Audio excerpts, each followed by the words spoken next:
Pertanyaannya, pendeta, bolehkah bertanya lagi?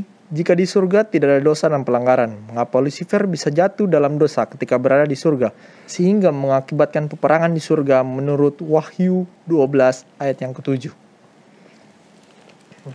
Oke, Wahyu 12 ayat ke-7, pendeta kita akan bantu bacakan.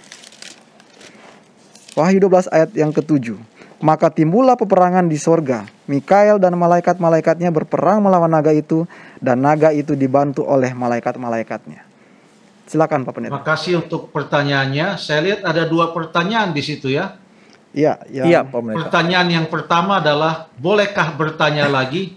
Nah, itu harus dijawab oleh Stephen dan Edward. Iya, Pak Pendeta. Nah, setelah dijawab, boleh datang kepada pertanyaan yang kedua tentang mengapa Lucifer bisa jatuh dalam dosa ketika berada di sorga. Walaupun ia ada di sorga, akan tetapi semua makhluk ciptaan Tuhan itu hidup di dalam kebebasan untuk memilih mengasihi Tuhan, menyembah Tuhan, atau mengikuti kehendak mereka sendiri. Memang penuh dengan misteri, tapi ada petunjuk di dalam Alkitab. Kita boleh baca di dalam Yeskiel pasal yang ke-28, saya boleh baca ayat yang ke-13 mulai. Engkau di Taman Eden, yaitu Taman Allah, penuh segala batu permata yang berharga, yaspis merah, krisolit, yaspis hijau, permata pirus, krisopras, nefrit, lazurit, batu darah, malaikit. Tempat tatahannya diperbuat dari emas, dipersiapkan pada hari penciptaanmu. Suatu gambaran yang sungguh luar biasa. Batu-batu berharga dikumpulkan semua untuk menggambarkan akan makhluk ini.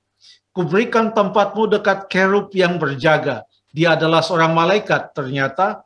Di gunung kudus Allah engkau berada dan berjalan-jalan di tengah batu-batu yang bercahaya-cahaya.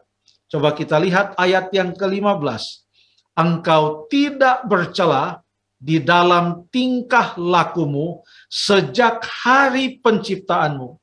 Jadi yang diciptakan adalah malaikat yang tidak bercela, malaikat yang mulia, malaikat yang sungguh indah, malaikat yang tidak ada dosa, tidak bercela dalam tingkah laku sejak hari penciptaanmu sampai terdapat kecurangan padamu. Jadi masih panjang bacaannya, boleh baca terus sampai ayat yang ke-17 yang mengatakan, engkau sombong karena kecantikanmu, hikmatmu kau musnahkan demi semarakmu, ya, dan selanjutnya ada kesombongan di dalam hatinya. Bahkan ada ayat juga di dalam Yesaya 14 ayat 12 sampai 14. Ia mengungkapkan keinginannya untuk menyamai yang maha tinggi, bahkan ingin lebih lagi di atas, mohon maaf, ingin lebih lagi di atas yang maha tinggi, ia ingin mendirikan akan tahtanya. Yang saya mau bawa pikiran kita adalah untuk membaca di dalam ayat yang ke-15 tadi. Engkau tak bercela di dalam tingkah lakumu, sejak hari penciptaanmu sampai terdapat kecurangan padamu. Sepertinya ada satu proses. Sejak ia diciptakan, dia tak bercela. Tapi dalam proses itu sampai akhirnya terdapat kecurangan.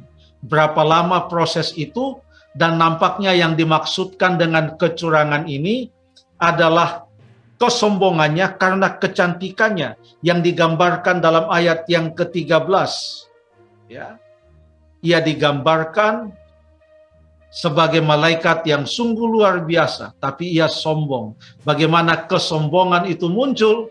Ayat yang ke-15, sejak diciptakan ia tak bercela, tapi secara misterius akhirnya sampai terdapat kecurangan padanya. Dan terjadilah pemberontakan di sorga, seperti yang disebut tadi oleh Saudara Sandy Christopher dalam Wahyu 12 ayat yang ke-7 tadi. Terima kasih.